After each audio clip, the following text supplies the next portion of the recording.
and that kind of vibe. But obviously that's the worst thing to kind of do that with.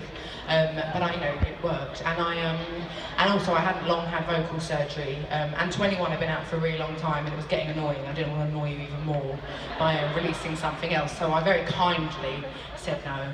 But inside I died a little bit, because obviously being a singer and being British, you just want to do the Bond song. That's all any of us want to do. And I know it's a big deal here, but back at home it's like, you know, it's a real British institution. The best people have done it. So I was obviously bowled over. Oh, thank you.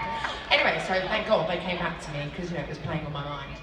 And they were like, we've worked something out. I was like, oh yeah, what's that? What have you worked out? And they're like, we worked out that you name your albums after how old you are when you first start writing them. I was like, yeah, a bit late to the game with that one, aren't you?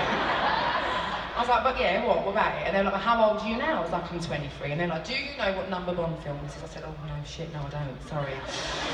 I'll have to scratch you that. Like, well, it's the 23rd Bond film. So it kind of felt like fate. I was 23 and it happened to be the 23rd Bond film that I was asked to do. So I was like, go on then, I'll give it a go.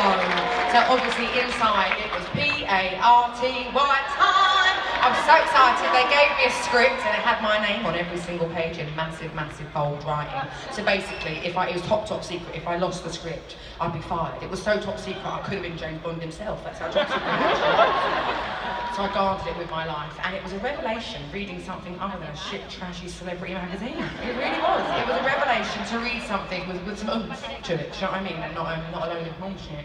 And it was also lovely to write a song that wasn't about myself. That was also very, very enlightening. And I had a great time. I was very, very pregnant when I recorded the song, which is actually one of the reasons the first verse and the chorus, in fairness, is so low. It's, this is the end.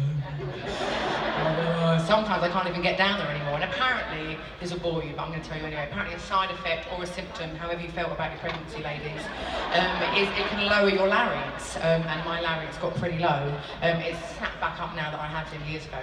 But bear with me in the first verse, because it takes quite a lot of strength to get down there. And I didn't do anything for it, because I mean I was really heavily pregnant. You know, and strange parts of me swelled up when I was pregnant. It wasn't the obvious lips where you're like, you look amazing with really swollen lips. It wasn't like that. It was like swollen earlobes and like swollen elbows and stuff like that. It was horrible. It was unglamorous, and obviously I normally look like Halle Berry, so I didn't really want to look my worst and be reminded of it for the rest of my life. I actually loved being pregnant, but I couldn't do the red carpet because it really, really would have been real red had I gone. I would have given birth on the carpet. I'm not going to give you a specific date, but he was born very, very close around that. But I had an amazing time, and it was an honour, and I got nominated for an Oscar. I went to LA and I won the Oscar. I know! Have any of you ever been to London? You're so cultured, aren't you, New York? Well, I'm half North London and I'm half South London. I was born and raised in Tottenham, in North London, yes, South London. Oh my God, they just bragged at me, that's hilarious. And then I spent the following 10 years of my life in South London, in Brixton. And there's a few dotted around. And but you know, this isn't Bible talk, but I'm not convinced anyone else from Tottenham might have an Oscar. It's kind of, we get overlooked a lot in Tottenham, so it is absolutely mind-boggling that I got one. It's ridiculous. And I have it, it's one of the first things I see every morning when I wake up, when I go for my morning wee. I see myself, and I laugh at myself every single day. I'm like, how the fuck did that happen? And it puts me in a great mood every day. And I hope you enjoy it tonight. During the song, the lights, they go right up to the very top where you are, where I can't see you right now. I can see you now. Up there, right at the top. Do you know, every night when I've looked at you, I think you're just hovering and tilting on the edge, but there is actually a glass screen up there to protect you, isn't it? But like every night, I'm like, oh my God, stop.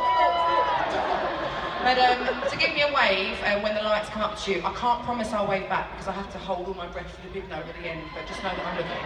All right, this is Skyfall. I hope you enjoy.